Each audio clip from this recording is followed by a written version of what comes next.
La salle à manger du domaine Brissac était éclairée ce soir-là par 24 chandelles, et leur lumière se reflétait dans les verres de cristal comme autant de petites flammes prisonnières. Aliénor de Brissac sentait la chaleur des bougies sur son visage depuis 1 heure. Et pourtant elle avait froid, un froid qui ne venait pas de la pierre des murs, mais de quelque chose qu'elle attendait sans savoir exactement quelle forme cela prendrait. Édouard de Villefort était assis à 2 places d'elle. Et depuis le début du repas, il parlait avec l'aisance des hommes qui savent qu'on les écoute, qui ont appris très tôt que leurs mots ont du poids. La chaise d'Héloïse était vide en face d'elle. Son père avait expliqué une convalescence chez la tante de Dieppe. La même explication depuis 6 mois. Répétée avec la même précision d'un homme qui a décidé que le mensonge tenu longtemps finit par ressembler à la vérité. Aliénor avait la lettre dans la poche droite de sa robe, pliée en 4, l'encre déjà pâlie à force d'être dépliée et repliée dans le noir de sa chambre. Elle la sentait contre sa cuisse comme on sent une brûlure qu'on a appris à ne plus mentionner. Et c'est alors qu'Édouard posa son verre sur la nappe blanche, se tourna vers le baron et dit ce qu'il avait préparé depuis des semaines. « Baron de Brissac, » dit Édouard, et sa voix portait dans toute la salle. « Je vous demande la permission de vous parler d'une chose qui m'importe plus que tout ce que j'ai dit ce soir. J'aime votre fille Héloïse. Je souhaite l'épouser dès qu'elle sera rétablie. » Le silence tomba sur les 15 convives comme une nappe qu'on étend. Le baron ne bougea pas. Ses mains, qu'Aliénor voyait depuis sa place, se crispèrent d'équerre sous la table. Les phalanges blanchirent contre le bord du tissu. Le capitaine Renaud, assis à la droite d'Édouard, fronça les sourcils d'une façon qu'il ne contrôlait pas. Un pli entre les yeux d'un homme qui vient de se souvenir de quelque chose qu'il n'a pas encore relié à ce qu'il entend. Aliénor baissa les yeux vers son assiette. Elle vit le reflet d'une chandelle dans la sauce froide. Elle dit, très doucement, sans lever la tête. « Oh, elle ne t'a pas dit ?» Édouard se tourna vers elle.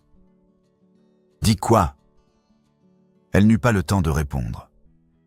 Le baron se leva, et quand le baron de Brissac se levait à table, tout le monde le regardait. C'était une habitude de 30 ans de domaine, une autorité apprise dans les os. « Ma fille se rétablira bientôt, » dit-il. « Nous en parlerons en privé, Villefort. Ce n'est pas le lieu. » Il quitta la salle sans attendre de réponse. Ses pas sur le parquet résonnèrent jusqu'au couloir. 15 regards restèrent suspendus au-dessus de la table, cherchant où se poser, sur Édouard, sur Aliénor, sur la chaise vide d'Héloïse. Aliénor ne bougea pas. Elle garda les mains à plat sur ses genoux et regarda le verre de cristal devant elle, qui tremblait encore légèrement du départ de son père. Une vibration si fine qu'elle seule semblait la voir. Pour comprendre ce qui s'était passé dans cette salle à manger, il fallait remonter 18 mois en arrière, au premier séjour d'Édouard de Villefort au domaine. C'était l'été, et le domaine Brissac avait cette façon normande d'absorber la chaleur et de la rendre fraîche. Les pierres épaisses, les fenêtres hautes, les jardins qui sentaient la terre mouillée, même par temps sec. Édouard était arrivé avec 2 chevaux et une réputation de lecteur sérieux. Ce qui au domaine voulait dire qu'Héloïse l'avait reçu dans le salon du premier étage où elle tenait ses conversations. La pièce aux rideaux bleus, celle qu'elle avait décorée elle-même à 20 ans et qui portait encore sa marque. Héloïse avait 29 ans ce premier été. Elle s'ennuyait avec méthode, c'est-à-dire qu'elle savait exactement comment ne pas le montrer. Elle parlait de livres puis avec Édouard, elle posait des questions qui semblaient venir d'une curiosité sincère. Elle riait au bon moment. Édouard était ébloui. Il ne voyait pas que ses yeux, pendant les pauses, se posaient toujours sur la fenêtre, pas sur lui. Aliénor était dans le coin du salon, son violoncelle entre les genoux. Elle jouait doucement, assez pour meubler le silence sans déranger la conversation, pas assez pour qu'on l'écoute vraiment. C'était sa place depuis l'enfance, dans le coin, derrière Héloïse, suffisamment présente pour que la pièce ne soit pas vide. Suffisamment discrète pour qu'on oublie qu'elle était là. Édouard ne la regarda pas une seule fois, ce premier soir. Il parlait à Héloïse de Stendhal, et Héloïse répondait avec la précision d'une femme qui a lu le livre 3 ans plus tôt et s'en souvient juste assez. Le soir, Héloïse cessa de jouer du clavecin à 10 heures. Elle avait sommeil, dit-elle, et elle dit bonsoir avec la grâce de quelqu'un qui sait que son départ est lui-même une forme de présence. La pièce changea quand elle sortit.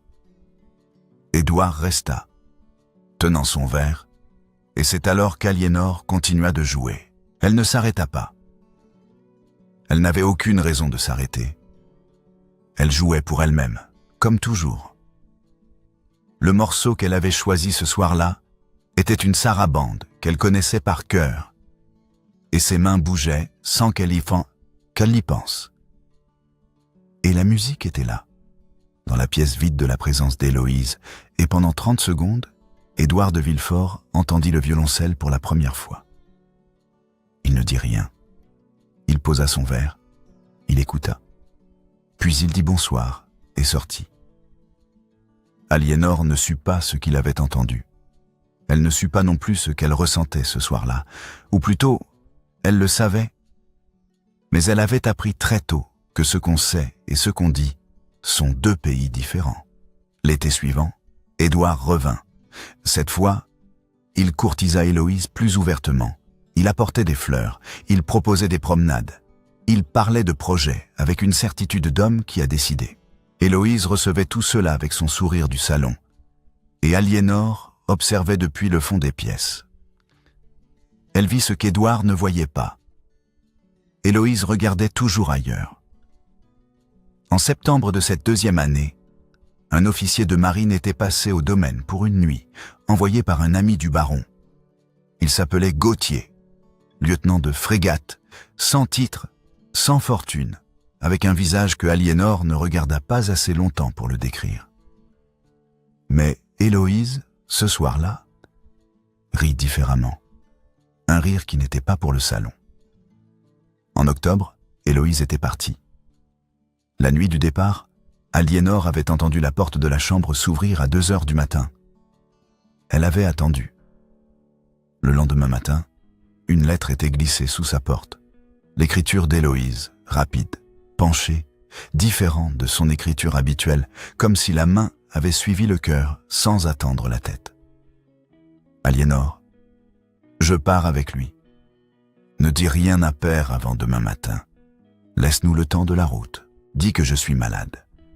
Dis que j'ai besoin de calme, que le médecin conseille la tante de Dieppe.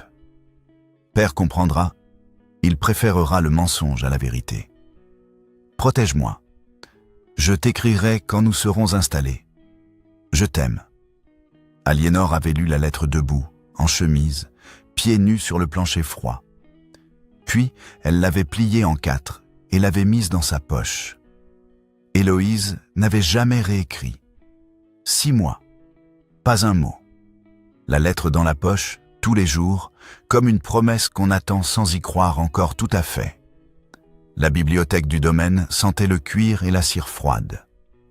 Les chandeliers du dîner avaient été laissés dans la salle à manger, et les 2 lampes de la bibliothèque donnaient une lumière basse qui rendait les visages difficiles à lire. C'était peut-être pour cela que le baron avait choisi cette pièce. Édouard entra le premier.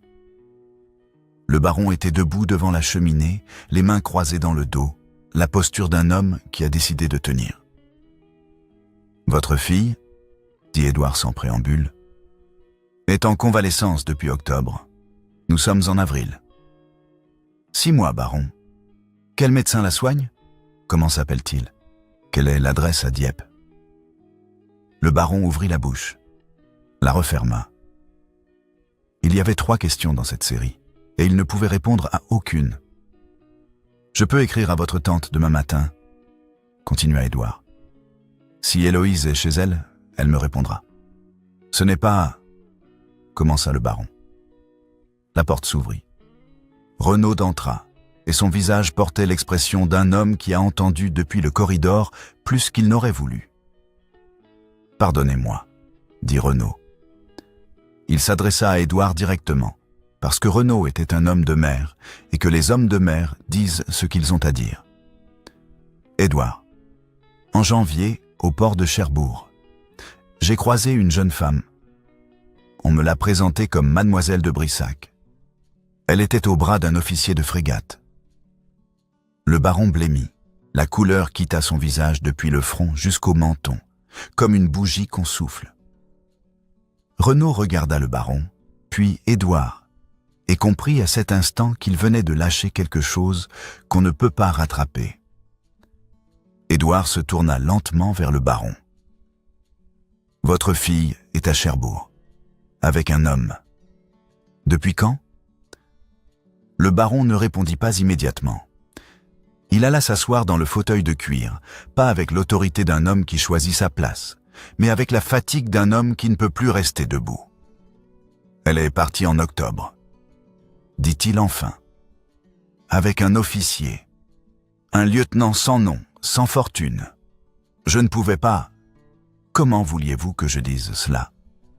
À vous, à vos familles, au comté entier. Une fille qui s'enfuit avec un homme sans titre. Je ne pouvais pas le dire. » Édouard resta debout au centre de la bibliothèque. Il ne répondit rien. Il regarda le baron, ce vieillard dans son fauteuil, ce mensonge tenu 6 mois. Et il sortit sans un mot, refermant la porte derrière lui avec une précision qui valait un claquement. Il savait qu'Héloïse était partie. Il ne savait pas encore qu'Aliénor avait su depuis le premier jour. Le lendemain matin, la lumière était grise et froide sur les couloirs du premier étage. Édouard monta l'escalier sans savoir exactement ce qu'il cherchait.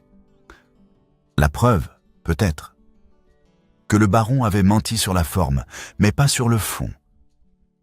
Qu'Héloïse était partie mais reviendrait. Qu'il restait quelque chose à sauver.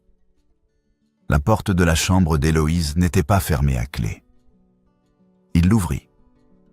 Le lit était fait avec soin, les draps tirés, les oreillers alignés.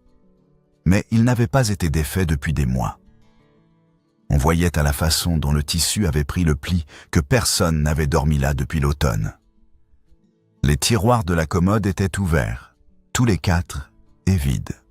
Pas un ruban, pas une épingle, pas un gant. Sur la coiffeuse, le bois nu, sans poudre, sans flacon, sans le moindre objet personnel. La fenêtre donnait sur le jardin normand et la lumière d'avril entrait sans obstruction parce qu'il n'y avait plus de rideau intérieur. Héloïse l'avait emporté, ou il avait disparu, et personne n'avait jugé utile de le remplacer. Ce n'était pas la chambre d'une femme en convalescence. C'était la chambre d'une femme qui avait fait ses bagages dans la nuit et était partie sans regarder derrière elle. Édouard resta debout au centre de la pièce un long moment. Il regarda les tiroirs ouverts. Il regarda le lit parfait et vide. Il regarda la coiffeuse nue comme un visage sans expression. Puis, il descendit. Dans le couloir du rez-de-chaussée, il croisa Aliénor qui portait ses partitions sous le bras. Une pile serrée, attachée avec un ruban brun, comme elle les transportait toujours quand elle allait à la serre le matin. Elle s'arrêta en le voyant. Lui s'arrêta aussi. Ils restèrent face à face dans le couloir étroit, à 3 pas l'un de l'autre, et aucun des deux ne parla. Ce n'était pas le silence de 2 personnes qui n'ont rien à dire. C'était le silence de 2 personnes qui savent exactement ce qu'il y a à dire et qui n'ont pas encore décidé comment. Édouard la laissa passer. La serre du domaine était le territoire d'Aliénor, depuis qu'elle avait 12 ans. Son père lui en avait donné la clé un jour de pluie. Par impatience plus que par générosité, parce qu'elle jouait du violoncelle dans le couloir et que le son le dérangeait. Elle y avait apporté un pupitre, une chaise, une tasse qu'elle ne l'avait jamais tout à fait. Les partitions s'y empilaient sur une étagère de bois brut. annotées dans les marges d'une écriture fine et serrée, des notes à elle-même, des questions sur le tempo, des indications que personne d'autre n'aurait su déchiffrer. Édouard la trouva là à la fin de la matinée. Elle était debout devant son pupitre, une partition ouverte, et elle ne jouait pas. Elle lisait, le crayon entre les dents. Quand il entra, elle leva les yeux, mais ne prit pas le crayon de sa bouche. « Tu savais, » dit Édouard. Ce n'était pas une question. Aliénor posa le crayon sur le pupitre. Elle répondit simplement « Oui ». Depuis quand? Depuis la nuit où elle est partie, elle m'a écrit une lettre. Elle m'a demandé de la protéger, de dire qu'elle était malade, de laisser mon père inventer le reste. Édouard fit un pas dans la serre. Il regarda le violoncelle posé contre le mur, l'archet sur le sol à côté. Il regarda les partitions annotées. Il regarda Aliénor. « 6 mois, dit-il. J'ai écrit des lettres à Héloïse. Des lettres que ton père a dû intercepter ou brûler ou que sais-je. J'ai fait des projets. J'ai dit à ma famille, à mon intendant, à des gens que je respecte, que j'épouserais Héloïse de Brissac. J'ai dit cela devant 15 personnes hier soir. Et toi, tu savais qu'elle était partie. » Sa voix ne vacilla pas. « Oui. Pourquoi tu n'as rien dit ?» Aliénor s'appuya contre le bord de l'étagère. Elle prit une seconde avant de répondre. Pas par hésitation, mais parce qu'elle voulait dire la chose exacte. « Chut, parce que c'est ma sœur, et que cette lettre est la dernière chose qu'elle m'ait confiée. Héloïse est partie avec un homme qu'elle a choisi, et elle m'a demandé de garder le secret. Garder ce secret était la seule façon que j'avais encore de lui appartenir. » Édouard la regarda. « Tu m'as laissé aimer un fantôme. » « Non. » La voix d'Aliénor ne monta pas, mais quelque chose se durcit dedans. Une précision qu'il n'avait pas entendue avant. « Je t'ai laissé aimer ce que tu voulais voir. » Héloïse dans un salon n'était pas Héloïse. C'était le spectacle que mon père voulait. La vraie Héloïse est à Cherbourg, avec un homme qu'elle a choisi. Et toi, pendant 2 étés, tu as déclaré. Tu as annoncé. Tu as fait des projets. Tu n'as jamais demandé à Héloïse si elle t'aimait. Tu n'as jamais écouté ce qu'elle ne disait pas. Édouard ne répondit pas immédiatement. Il regarda le violoncelle contre le mur. « Tu l'as su depuis le début ?» dit-il. « Que Héloïse ne m'aimait pas ?»« Je l'ai vu, » dit Aliénor. « Pas su, vu. Ses yeux quand tu parlais. Elle regardait toujours ailleurs. » Édouard sortit de la serre sans répondre. Aliénor ne le rappela pas. Elle prit son archet, s'assit sur sa chaise et posa le violoncelle contre son épaule. Pas pour jouer, juste pour tenir quelque chose. 3 jours plus tard, Renaud revint avec une réponse du port de Cherbourg. Il trouva Édouard devant l'écurie et il lui dit ce qu'il avait appris directement, debout dans la lumière de la cour. Le lieutenant Gauthier et mademoiselle de Brissac avaient embarqué pour les Antilles. Ils avaient quitté la France 2 semaines plus tôt. Héloïse n'était plus en France. Elle n'était plus accessible. La porte était fermée, pas claquée, simplement fermée, avec la tranquillité des choses définitives. Le baron convoqua Aliénor dans son bureau le soir même. La pièce sentait le tabac froid et les registres de compte. Une odeur d'autorité exercée depuis trop longtemps dans le même espace. « J'envoie chez la cousine Germaine. À quand ?» dit le baron. « Dans 15 jours. Le scandale est connu maintenant. Renaud a parlé au port. Les gens calculent.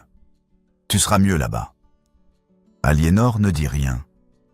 Elle regarda son père, cet homme qui avait couvert la fuite d'Héloïse par honte de classe, qui avait maintenu le mensonge 6 mois, qui envoyait maintenant la cadette hors du domaine pour que le comté oublie plus vite.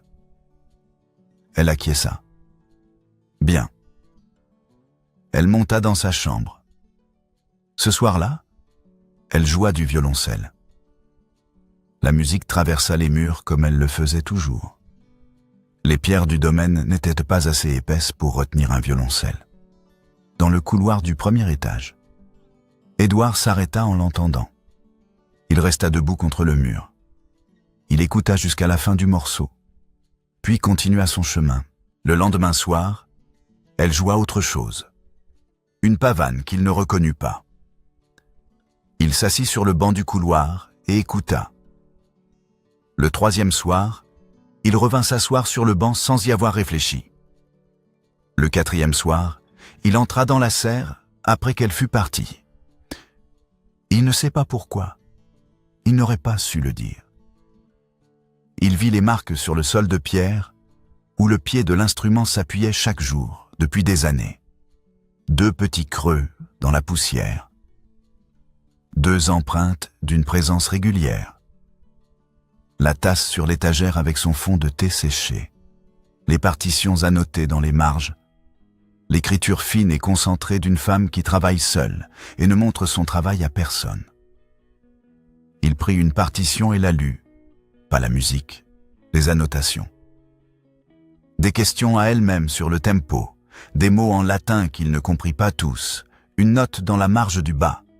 Recommencer depuis le début quand on perd le fil. Ne pas corriger en cours de route. Il posa la partition. Il resta dans la serre un moment, debout au milieu des plantes et des partitions et des marques sur le sol. Puis il compara cet espace dans sa tête à la chambre d'Héloïse. Les tiroirs vides, le lit sans plis, la coiffeuse nue. Une chambre qui portait une absence. Une serre qui portait une forme. La forme exacte d'une femme qui y vivait vraiment. Le 5e soir, il écouta depuis le couloir jusqu'à la dernière note.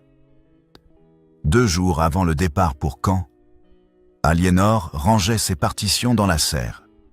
Elle les emportait à Caen, toutes, parce qu'elles étaient la seule chose qu'elle ne pouvait pas laisser. Elle les empilait dans l'ordre, les attachait avec le ruban brun, et la partition du dessus était celle qu'elle avait jouée le soir dans le couloir. La pavane. Édouard entra. Elle l'entendit, mais ne se retourna pas. Il vit la partition sur le pupitre. Il la prit. Leurs doigts se touchèrent déjà sur le papier. Lui qui prenait, elle qui n'avait pas encore lâché. Elle ne retira pas sa main. 5 secondes. Peut-être 6. Il regarda ses doigts à elle sur le papier, puis les annotations dans la marge, cette écriture serrée, ces questions à elle-même, ces mots en latin. Ce n'était pas la première fois qu'il touchait une main de femme. Mais c'était la première fois qu'il touchait la main de quelqu'un qui avait écrit ces mots dans ses marges, qui avait fait ces 2 creux dans le sol de pierre, qui avait porté une lettre dans sa poche pendant 6 mois. Il posa la partition sur le pupitre. Il sortit sans parler. Elle ne le rappela pas. Elle finit d'attacher ses partitions, éteignit la lampe de la serre et monta dans sa chambre. Dans le couloir, elle s'arrêta une seconde devant le banc où il s'était assis 5 soirs de suite. Le bois portait la forme de quelqu'un qui s'était assis là souvent. Elle monta l'escalier et ferma sa porte. Le matin du départ, la malle d'Aliénor était sur le chariot dans la cour, une malle de taille modeste, le violoncelle dans son étui attaché sur le côté. Le chariot partirait à 9 heures. Renaud attendait avec les 2 chevaux en bas du chemin de la falaise, là où le sentier rejoignait la route de Caen. Aliénor prit le chemin de la falaise à pied. Une habitude depuis l'enfance, une façon de regarder la mer une dernière fois avant les routes de l'intérieur. Le vent d'avril venait du large, chargé de sel, et la mer en contrebas était grise et verte, avec des crêtes blanches qui apparaissaient et disparaissaient. Édouard la rejoignit sur le chemin. Il ne surgit pas devant elle. Il marcha à côté d'elle, au même pas, comme quelqu'un qui accompagne et non comme quelqu'un qui intercepte. Ils marchèrent ainsi 20 mètres sans parler, le vent entre eux, la mer en bas. « Ne pars pas pour Caen, dit Édouard. Mon père m'envoie, dit Aliénor. Le scandale. Le scandale est le sien, pas le tien. Il dit cela sans élever la voix, avec la précision d'un homme qui a eu le temps de peser chaque mot. Tu as porté le secret de ta sœur parce qu'elle te l'a demandé. Tu as porté le mensonge de ton père parce que tu n'avais pas le choix. Tu n'as rien fait de mal. Je t'ai menti pendant 6 mois. Tu as protégé ta sœur. Ce n'est pas la même chose. Aliénor s'arrêta. Elle regarda la mer. Le vent prenait ses cheveux et les portait sur le côté. « Tu ne me connaissais pas il y a 3 semaines, dit-elle. Tu aimais Héloïse. Tu l'aimais sincèrement, je l'ai vu. Qu'est-ce qui a changé ?» Édouard s'arrêta aussi. Il resta debout à côté d'elle, regardant la mer lui aussi, et il parla sans se retourner vers elle, comme s'il disait cela à la mer et qu'elle pouvait l'entendre. « J'aimais une femme qui n'existait pas. Héloïse dans le salon de ton père, avec ses réponses précises et son rire au bon moment. Ce n'était pas Héloïse. C'était le spectacle que ton père avait commandé et qu'elle savait jouer. La vraie Héloïse est dans un bateau quelque part, entre Cherbourg et Fort-de-France, avec un homme qu'elle a choisi, et elle est vivante dans ce choix, comme elle ne l'était pas dans ce salon. » Il se retourna vers elle. « Et moi je suis resté aveugle pendant 2 étés, parce que je ne sais pas regarder. Je sais déclarer. Je sais annoncer ce que je ressens au monde entier avant même de vérifier si c'est vrai. Mais regarder, vraiment regarder, je ne l'ai jamais appris. » Aliénor croisa les bras sur sa poitrine, moins par froid que par quelque chose qu'elle ne voulait pas encore nommer. « Alors, qu'est-ce que tu vois maintenant ?» dit-elle. Édouard prit une seconde. Ce n'était pas une hésitation, c'était quelqu'un qui veut dire la chose exacte. « Ah, Pop Fontian, je vois une femme qui joue du violoncelle seule dans une serre depuis des années, parce que personne ne lui a jamais demandé de jouer ailleurs. Qui porte la lettre de sa sœur dans sa poche depuis 6 mois, pas comme une preuve, comme un lien. Qui a enduré que je parle d'Héloïse à chaque dîner, pendant 2 étés, sans jamais scier. Et qui, le soir où j'ai dit la chose la plus aveugle de ma vie, a murmuré « Oh !» Et dans ce « Oh !» il y avait tout. Qu'elle était partie, qu'elle avait choisi quelqu'un d'autre. Que tout ce que j'avais cru voir était faux. Un seul mot, et je n'ai pas su l'entendre. Il se tut. Le vent, la mer. Un goéland cria quelque part en dessous d'eux. Aliénor glissa la main dans sa poche droite. Elle en sortit la lettre, pliée en 4, l'encre pâlie, le papier froissé au pli, à force d'avoir été manipulé dans l'obscurité. Elle la déplia lentement, avec le soin qu'on met à manipuler quelque chose de fragile. « Elle m'a demandé de la protéger, » dit Aliénor. Puis elle n'a plus écrit. 6 mois sans un mot. J'ai gardé ce secret parce que c'était la seule chose qu'elle m'avait confiée depuis des années, depuis que nous avons grandi et que le salon est devenu son territoire et la serre le mien. Mais garder son silence m'a rendue muette sur tout le reste. Elle tendit la lettre à Édouard. Lis-la. Il prit le papier. Il lut lentement jusqu'au bout. La lettre était courte, moins d'1 page. Héloïse y décrivait Gauthier à chaque ligne, sa façon de parler, l'officier qu'il était, la route qu'ils allaient point le prendre. Elle n'y mentionnait Édouard nulle part. Pas une fois, pas une allusion, pas un regret, pas une phrase d'explication. Édouard n'existait pas dans cette lettre. Il la rendit à Aliénor sans rien dire. Elle la reprit, la regarda un instant. Cette encre pâlie, cette écriture penchée. « Elle t'aimait, » dit Édouard. « Ta sœur. Elle t'a fait confiance. Garde la lettre, mais ne la porte plus comme une chaîne. » Aliénor replia le papier. Ses doigts marquèrent une légère hésitation sur le dernier pli. Pas de chagrin, mais de quelque chose qui se libère, qui a été tenu longtemps et qui ne sait plus très bien comment ne pas l'être. Elle leva la main et la posa sur la joue d'Édouard. Le même geste qu'on fait pour tourner un visage vers soi.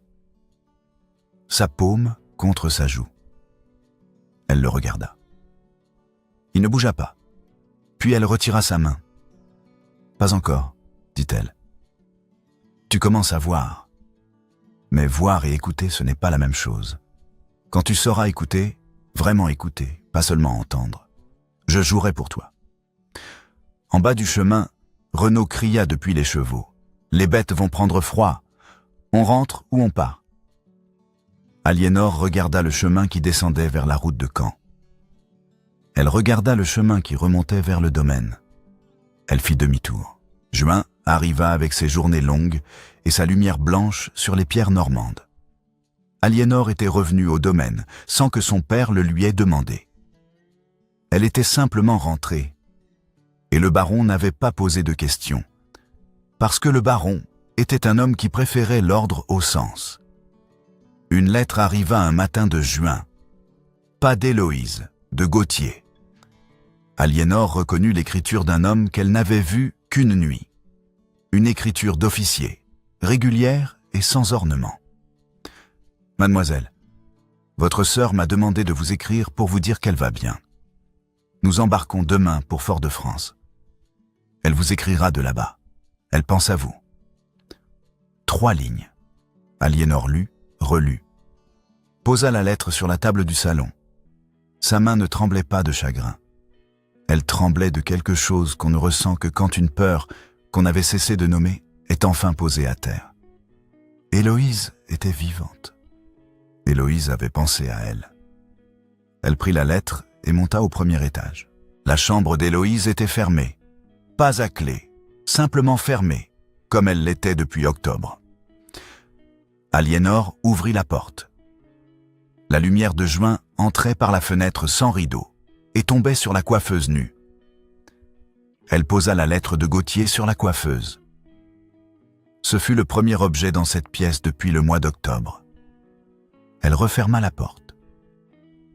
Dans le salon du rez-de-chaussée, Aliénor s'arrêta devant la fenêtre ouverte sur le jardin. L'air sentait l'herbe coupée et la pierre chaude. Puis, elle alla dans la serre, prit son violoncelle et son archet et les porta dans le salon. Elle n'alla pas dans le coin. Elle plaça la chaise au centre de la pièce, devant les fenêtres ouvertes, là où la lumière était la plus directe. Elle s'assit, posa l'archet sur les cordes. Édouard entra dans le salon à ce moment-là. Il venait du jardin, ses pas sur le parquet. Il s'arrêta en voyant l'instrument au centre de la pièce. Il regarda la chaise, pas dans le coin, au centre. Il regarda Aliénor, il s'assit dans le fauteuil, croisa les mains, ferma les yeux. Aliénor joua. La musique descendit par les fenêtres ouvertes dans le jardin normand. Une sarabande lente.